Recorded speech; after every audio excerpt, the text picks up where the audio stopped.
Welcome back to the Locked on Diamondbacks podcast. And on today's pod, we got part two, breaking down the top 10 MLB players. And we're actually just unveiling my top 5 players in Major League Baseball. So it's going to be a fun pod.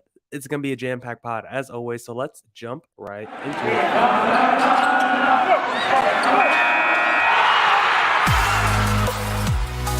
You are Locked on Diamondbacks, your daily Arizona Diamondbacks podcast, part of the Locked On Podcast Network, your team every day.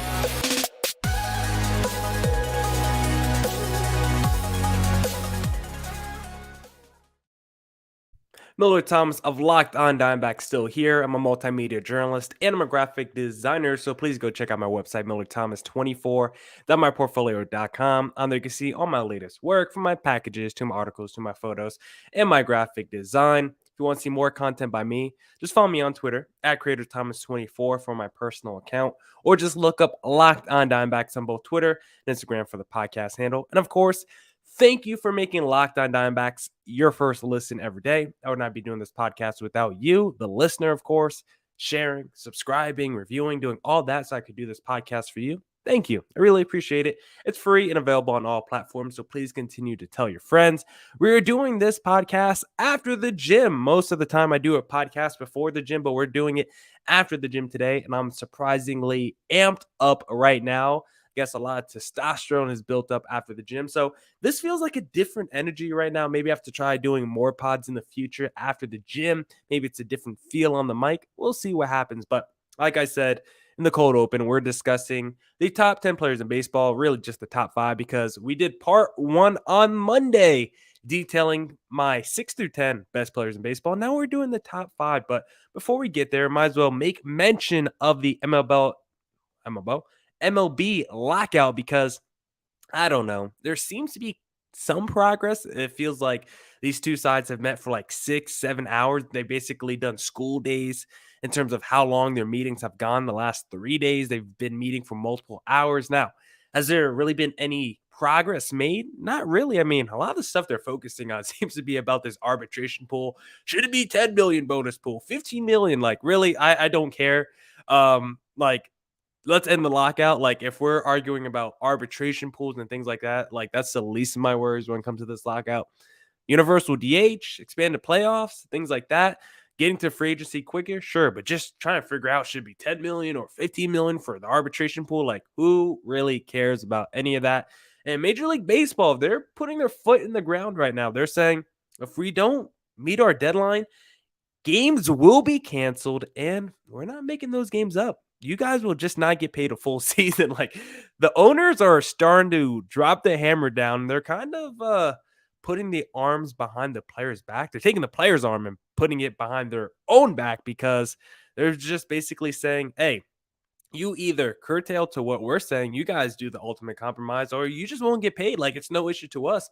We can do this dance and extend the deadline as far as you want to the season, because at the end of the day, we're still going to be billionaires. We still got a whole bunch of other incomes where we're going to be pulling in money, and you guys aren't going to get paid at all. And plus, all your minor league friends, like, they're probably going to have to pick up some summer jobs. They're probably going to have to go, who knows what they're going to have to do, but they won't be playing baseball this summer if this continues. So the owners right now are really pushing hard against the players, and I respect the players for standing up for themselves, for their backbone. Whenever I try to talk about this with like some of my coworkers, sometimes they're always trying to come at the players first. Like, what do they have to complain about? There's no salary cap. But yeah, that's true. But at the end of the day, it's millionaires fighting with billionaires, and the billionaires are the ones putting these weird deadlines and making up all these random rules. No, we can't pay you. No, we can't make up games. Like, who said any of that? Why is any of that true? It makes absolutely no sense. So whenever anyone pushes back against the players as to why they're fighting for all this, and remember, it's a lockout, not a strike. Lockout is owner initiated. So whenever someone tries to push back against the players, I'm like, hey, millionaires versus billionaires. I'm going to ride with the millionaires every single time, especially when they go on the short end of the stick for majority of the time. Yes, there's no salary cap, but sometimes you have to be 32 or 33 before you even see that first big contract post arbitration. So hopefully this stuff gets sorted out soon. Baseball season should be around the corner. In the perfect world, baseball season, is like a week and a half away from spring training or something like that. We're already seeing, we would already be seeing videos every day of people playing catch, and just the vibe of baseball, the mystique of baseball, it would just be creeping into our souls at this point in the season. Of course, that is not happening right now because of this lockout. So hopefully it ends soon. And hopefully we get a little free agent frenzy part 2, because it was really fun before the lockout. And I hope it comes back as teams try to scramble right before the season starts. So we'll see what the MLB lockout will, of course, continue to update you on the Locked On Diamondbacks podcast. But let's get into the real crux of the podcast, which is basically the top 5 players in baseball, because we did part 1, as I said, on Monday. Top, 6 through 10. Now we're doing top 5. So let's get right into it, and let's start with number 5, of course, on my list. And just to recap, number 10, Ronald Acuna Jr., 9, Zach Wheeler, 8, Bryce Harper, 7, Corbin Burns, and 6, Juan Soto. And I feel like Acuna could be higher on this list. Looking at it again, I feel like he should probably be ahead of Zach Wheeler, but Acuna just hasn't been healthy this past season, so we'll see how he recovers and, plays next season. I think he could definitely move ahead of the Wheeler, but considering he's coming off an injury and he only played half the season, I think it's fair to put Wheeler ahead of Acuna, considering Wheeler has had back-to-back good seasons if you count that short season. But let's get into the top 5 right now. And at number 5, we got Freddie Freeman, and I debated with him a lot whether to put him 4 or 5. We'll talk about number 4 in just a second, of course. But Freddie Freeman, number 5 on my list. MVP last season. Been an MVP candidate for multiple seasons now at this point of his career, coming off a fantastic run through the playoffs that ended with the World Series. Not something I expected for the Braves, who had the worst record entering the postseason, I believe, of any team. And you see Freddie Freeman, he absolutely raked throughout the entire playoffs. Like, listen to some of these playoff numbers he had. In the divisional series, 308 average, 1086 OPS. In the championship series, 1063 OPS. And in the World Series, 996 OPS. It was basically 1,000 OPS for the entire playoffs. Walks and strikes were nearly identical, 5 home runs as well. So this guy absolutely lit it up in the playoffs. And you know me, I actually care about the postseason. I actually think the postseason matters. So when I have a guy that's an MVP candidate in the regular season actually take another level and get better in the postseason, that really matters to me. So I love Freddie Freeman for that. Silver Slugger for multiple years in a row now. Hard contact monster. We're going to be talking a lot about hard contact with these top 5 guys because they are hard contact darlings. I think I tried to say that phrase on Monday's pod. I couldn't get it out on the first attempt, but I did do that today. So pat on the back to me. Elite contact machine. This dude's contact percentage is like above 75%. He's a pure hitter. He's just not a power guy. This is a dude with like a 300 average for his career. Freddie Freeman is a pure hitter at the plate. Strikeouts to walks the last 2 years have been eerily identical. Like, he's pretty much striking out at like 2% more than he's walking. Like, this dude has complete discipline of the strike zone right now. And all his expected stats hold up to his practical production, which I like. Some players are like, yeah, they didn't have a good year, but look at those expected stats. In any other season, they would have been an all-star. Like, I don't really care about that. Or sometimes a player has great stats and you say, well, those expected stats, they told you he's not as good as what he actually was this season. And I don't care about any of that. I care about your raw production. And for Freddie Freeman, he puts up MVP numbers and the expected stats back that up as well. So I don't need any more information to tell me Freddie Freeman is a beast at the plate. 350 average, over 1,000 OPS or runners in scoring position. So any offensive number you look at for Freddie Freeman, he's pretty much going to be dominant in that area. He's one of the best players in baseball. And it's really fascinating with him right now because he's, of course, a free agent, declined the qualifying offer from the Braves. And he's Mr. Atlanta. He's the face of that franchise. He just won them a ring, ended that drought for that city. So Freddie Freeman leaves, like, that's going to be a major earthquake. That would be bigger news than Chris Bryant, wherever he goes, Trevor Story, because Freddie Freeman has been the face of Atlanta for a while now. He's been one of the best players in baseball for a while now. And to leave after a World Series, that would be crazy, especially if you went to a team like the New York Yankees. I wouldn't even know what to say. I guess I would say the rich get richer, but the Yankees have had a lot of talent for years now, and it hasn't really amounted to anything. So who cares about the Yankees because they are hot garbage. I guess they usually put talented players on the field, and they usually do win games. But in terms of World Series equity, the Yankees are hot garbage. Now, we'll talk about number 4 and number 3 on my list for top 5 players in baseball. But first, this episode is brought to you by Built Bar. This is the time of the year that I've pretty much given up on all my New Year's resolutions, but not this year. I'm sticking to my resolution to eat right thanks to Built Bar. It almost feels like it's not really a resolution because I actually enjoy eating them.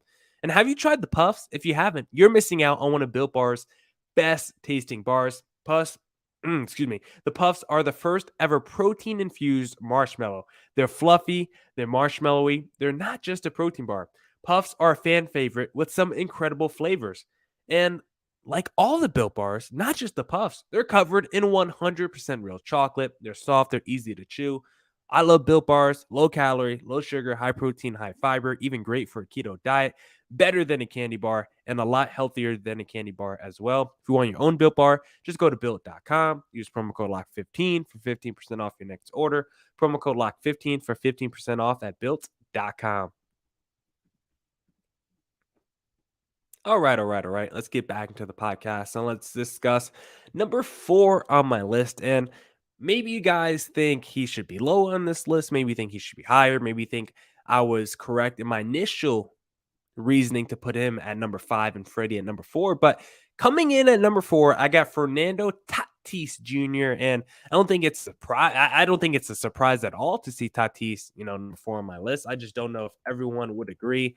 But when you look at the numbers, it's hard to argue with Tatis being one of the 5 best players in the sport. I mean, I have him at number 4 in 130 games just last season. Tatis 975 OPS, 42 home runs, which led to Ed now. 25 stolen bases, Silver Slugger award as well. Tatis got all the offensive numbers now. Since this is breaking down the top players in baseball, I'm not really doing too many negative. We won't talk about the errors or anything like that. Shout out Javi Reyes of Locked On Padres. This is a dude, if you care about the power speed formula, which I don't really know how it works, I just know if you hit a lot of home runs and a lot of bases, you're going to be pretty high. And he led the National League power speed formula. So shout out to you, Fernando Tatis. I guess you're the fastest, strongest player in baseball in terms of that combination because this dude does hit absolute nukes. Like, I can't deny that. This dude crushes baseballs. Don't even look at his hard contact numbers because they're absolutely insane, like everyone on this list. He also led the majors in at-bats per home run at 11.4 and the highest percentage of hard hit balls at 48%. So this dude is literally hitting rockets and missiles all over the field. He has power that can go to all fields. He's not just a dude pulling it. You can't do a switch against Fernando Tatis because he will crush that every day of the week because this is someone that's also very good against righties and lefties. If you look at his numbers, identical. It doesn't matter who's on the mound, right-handed pitcher, left-handed pitcher. Tatis is great at attacking both sides of the pitcher. I thought I was going to say something smarter there. It came out kind of dumb.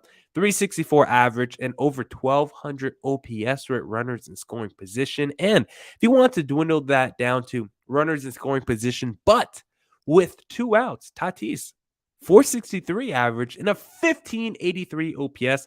I'm hoping that number's not wrong. 1583 seems a little high. I actually got Tatis pulled up right here on Baseball Reference, so we can fact check myself. I feel like that might be a little high. No, it's right. 1583 OPS with 2 outs and runners in scoring position. So Tatis, really, if you need a beast at the plate in the big moments, Tatis is your guy. Over 1,100 OPS when a pitcher multiple times, not the first time, but second or third time, Tatis is coming after your pitcher and he's getting that dude out the game. So you might be able to strike out Tatis the first time through, but that second, third time through, Tatis might take you for a long one. And I think just the overall year for Tatis, what made it so interesting is, do you guys remember at one point at the beginning of the season, there was reports that Tatis might be out for the year with that hurt shoulder, and he ended up just missing 2 weeks or something. It's the reason why he played 130 games. But this is someone that we thought was potentially going to miss the whole season, and to play through that shoulder injury and still put up the numbers he put up. I think if the Padres actually make the postseason, we might be sitting here talking about Tatis as the MVP of the National League. I think that might be the only reason he didn't. You combine that You take that Padres collapse, and I think it made it a little bit harder for Tatis to win the award. It's like, how can you be the MVP and your team collapses in the second half of the season? Like, how can you be the MVP and have basically the second record in the second, have the same record in the second half as the Arizona Diamondbacks? Some of that stuff just doesn't make sense. And some of you guys are like, hey, who cares about record and all that? Let's give Mike Trout another award. And don't worry, Mike Trout will be on this list, and he racks up the MVPs for losing. So if you don't care about that, I won't care about that, and we won't have to talk about it. But for Tatis, I think it's probably the reason he didn't win MVP, because his team was it floundered at the end of the season. It's not like Bryce Harper was on a good team either on the Philadelphia Phillies, but at least the Phillies were like the same team all year, basically. I think the Padres left us with a real sour taste in our mouth at the end of the season. So I think it was a little bit harder for the voters to give Tatis the award after seeing what we saw post All-Star break. But still, Tatis, he's the fourth best player in baseball, and if he could clean up the errors and the Padres make the postseason next year, or even if they don't, Tatis still might be even higher on this list if we get 150 games out of him, and that's 45 home runs, 30 stolen bases, and maybe 1,000 OPS. We'll see, but Tatis is definitely a stud. Number 3 on my list is someone that I won't have to talk too long about, and I don't know if you guys will actually agree with him here. I'm putting him here, but it's the guy who I guess hate on the most. I'm known as the Mike Trout hater, but I have Mike Trout number 3 on my list. Maybe you guys actually think that's hate, but I feel like that's pretty fair to Mike Trout to put him ahead of Tatis and Juan Soto and Freddie Freeman. I think at this point of Trout's career, I think I'm actually being pretty generous with number 3, because we all know how good Mike Trout is. This guy has literally won 3 MVPs and finished second 4 times in MVP voting. He's insane. In 36 games last season, he had a 333 average, a 1090 OPS, 8 home runs. There's no doubt Mike Trout's a stud, and some people would have him lower on this list, but the reason I still have him at number 3 is just because, like I said with those numbers, he still balled out this past season. Even though it was a really small sample size, he still balled out this past season. He balled out in the 2020 shortened season, and there's just nothing that I've seen from Mike Trout there's nothing that I've seen from Mike Trout that won't make me believe that he's going to be a stud once again next season. Again, I'm not saying I'm the guy that argues maybe he's not the best player in baseball, undisputed year to year. But if you're taking a 7-year average, sure, I can agree Mike Trout's been the best player over the last 7 to 8 years. I just feel like there's certain years where I might go with a Mookie Betts, or I might go with Christian Yelich. I don't think he's undisputed best player in baseball, single season to single season. But over the course of his career, sure, I guess you could make that argument. I won't really disagree with you. And for Mike Trout, because of that argument, I'm going to have to put him at number 3. It's kind of like the LeBron Legacy Award. LeBron should always be considered at the very top of your list when ranking NBA players until he shows you he's not one of the best players in his sport. Same with Mike Trout. Until Mike Trout shows me he's not one of the best players in baseball, I'm going to have to keep putting him at least top 3. And of course, injuries have taken a lot of time away from Mike Trout the last couple of years. He played 53 games in the 60-game shortened season in 2020, but I believe he did end that year with a little surgery. And then you have 2021 where he basically, almost missed the entire season. So Mike Trout can stay healthy for an entire season next year. There's no doubt in my mind we'll go back to, oh my God, look how good this guy is. He's the greatest baseball player I've ever seen, yada, yada. And I'll go back to probably hating on Mike Trout, but I do have a lot of respect for Mike Trout. I recognize he's one of the best players in the game. I just think it's not undisputed. There's no one else in baseball I'd rather have than Mike Trout because, again, he hasn't shown us a lot in the postseason. And yes, he's only been there one time. It's not his fault. He's only been there one time. But go look at ESPN's top 100 players of all time. Of all time. You know who's going to be the one guy with one career playoff hit after a decade plus in the league? Mike Trout. Kind of disappointing. But still, Mike Trout, you're the third best player in baseball, which I think is pretty generous. So now, we're going to unveil the top 2 players in baseball. But first, I need to tell you guys about BetOnline because football might be over for this season, but basketball is in full steam for both pro and college hoops. From all the latest odds, totals, player performance props to where the next fire coach is going to land, betonline.net is the number one spot for all your sports betting needs. I don't know what I tried to say there. BetOnline remains the best spot for all your sports scores, podcasts, and news this season. It's not just basketball. BetOnline.net is your source for hockey, boxing, and UFC odds right to the Olympic coverage and information. Head to the website or use your mobile device to learn more about the trends in action. BetOnline, where the game starts. All right. Let's get back into the podcast and let's unveil the two best players in the sport of baseball. And at number 2 on my list, I got Vlad Guerrero Jr., son of Vlad Guerrero, of course. He had a breakout season this past year, and I got to be honest, I did not see this coming for a Vlad Guerrero Jr.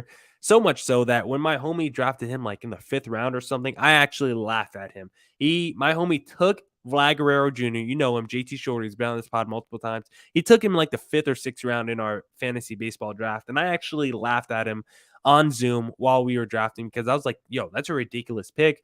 He can definitely, eventually pop and turn to an all-star level player, but I'm not sure he's going to give you the return of where he drafted him, in the fantasy draft. And I ended up looking like a fool because not only was he a great value, like he was literally, if you take Ohtani out the game, he was the best player in fantasy. So he definitely got his money's worth with a Vlad Guerrero Jr. because Vladdy last year, 123 runs scored, 48 bombs, 401 OBP, 601 slugging percentage, 363 total bases, 169 OPS plus. All those numbers I just said led the American League. This guy, Vlad Guerrero Jr., even with all those numbers being said, looking at his frame, knowing he's a power guy, you would probably assume he's got a little Chris Davis in him. Maybe he strikes out a lot, but it's really not true. His strikeout and walk numbers are kind of close to kind of Freddie Freeman-esque, where it's like 15% strikeout rate, 12% walk ratio. Like they're kind of close. And what's even closer is his extra base percentage and his walk rate. Like they're literally like 12% and 11%. I think that's absolutely insane. He's as likely to draw a walk as he is to hit a double or something greater than that. So Vlad Guerrero Jr. definitely has power for days. I don't even think we have to mention hard contact numbers when it comes to Vlad Guerrero Jr. because you can literally just look at that guy and just know that dude's going to hit 40 home runs. Like he's got that kind of frame. He's a big boy, no doubt about it. So we know Vlad Guerrero Jr. definitely, hit for power. Even if you didn't see Vladdy play, just look at him. You know that dude could hit for power. It's like when you if you ever played rec baseball, maybe you're just picking teams, like you're taking the biggest dude on the field, usually by weight, because that dude is usually generating the most power for your team. Then you're probably playing, one of the corner infield positions like Vlad Guerrero Jr. as well. Any advanced stat that illustrates how many runs a player created for their team, Vlad Guerrero pretty much led those stats in the American League. Like just literally pick the stats, like adjusted runs created or whatever, like all those random weird advanced stats. Vlad Guerrero Jr. was at the top for a bunch of them.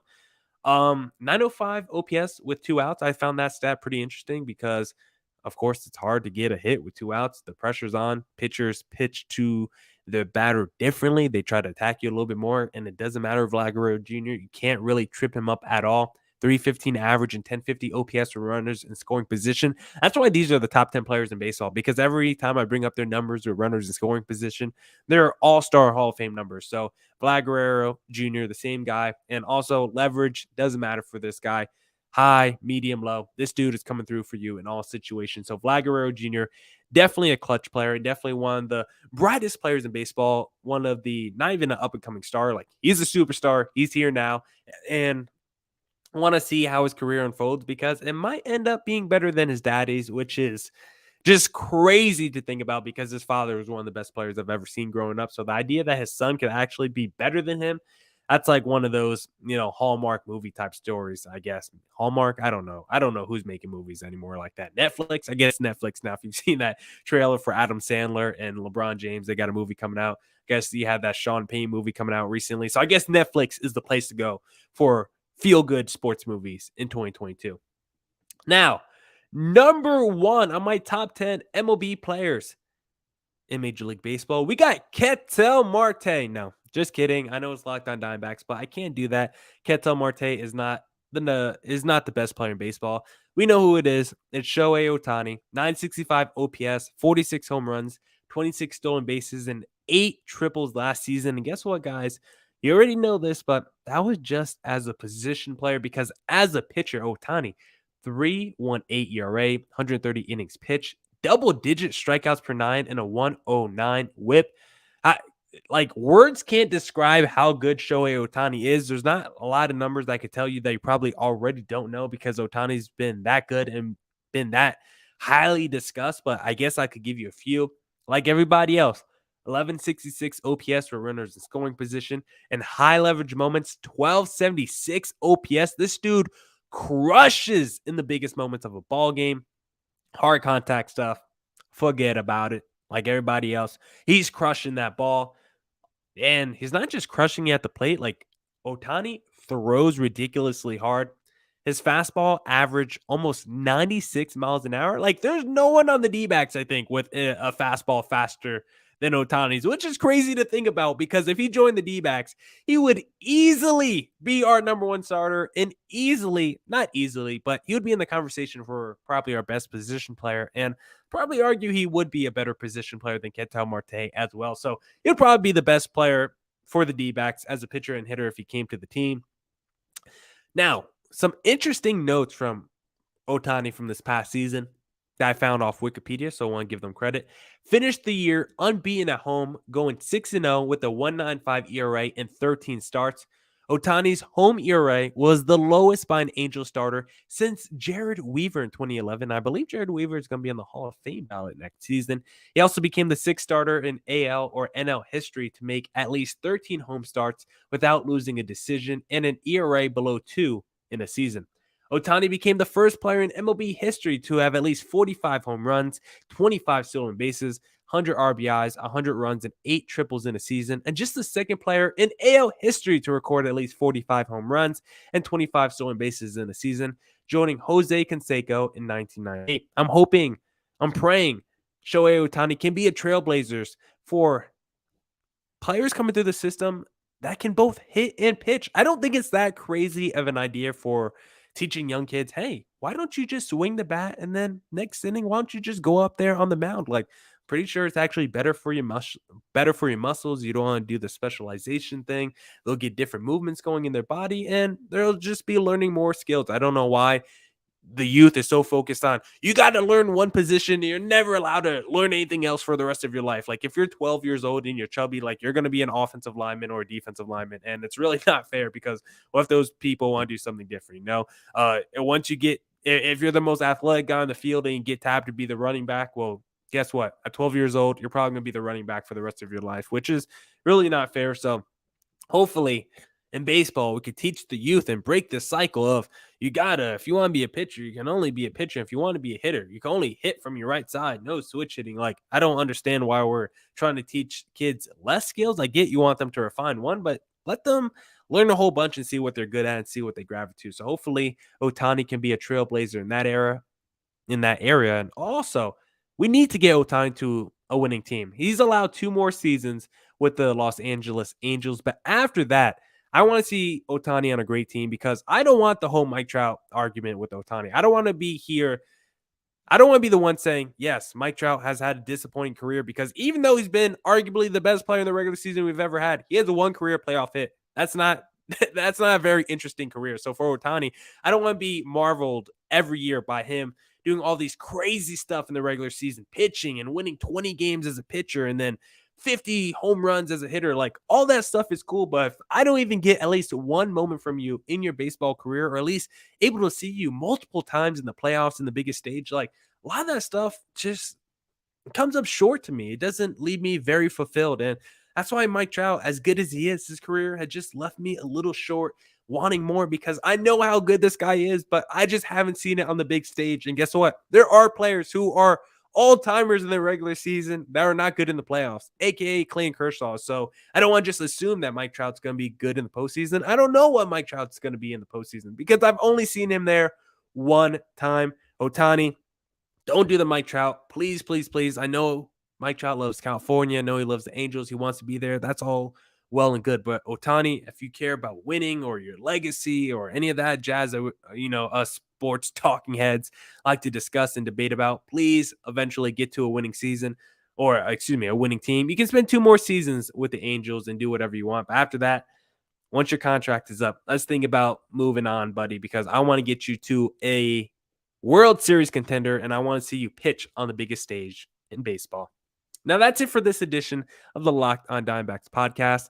Thank you, everyone who tuned into today's pod. That is our top 10 players in baseball. So let's just recap it real quick. Number 1, Ohtani, then Vlad, Trout, Tatis, Freddie Freeman, Juan Soto, Corbin Burns, Bryce Harper, Zach Wheeler, Ronald Acuna Jr. rounds out your top 10. Come back on Friday for more Locked On Diamondbacks news, coverage, and insight. Of course, go make Locked On Bets your second listen of the day if you want to put some extra money in your pocket, because why would you not? And of course, thank you for making Locked On Diamondbacks your first listen every day. I would not be able to do this podcast without you. The listener is free and available on all platforms, so please continue to tell your friends, and I'll see all you guys on Friday. As always, stay safe and stay healthy. Deuces!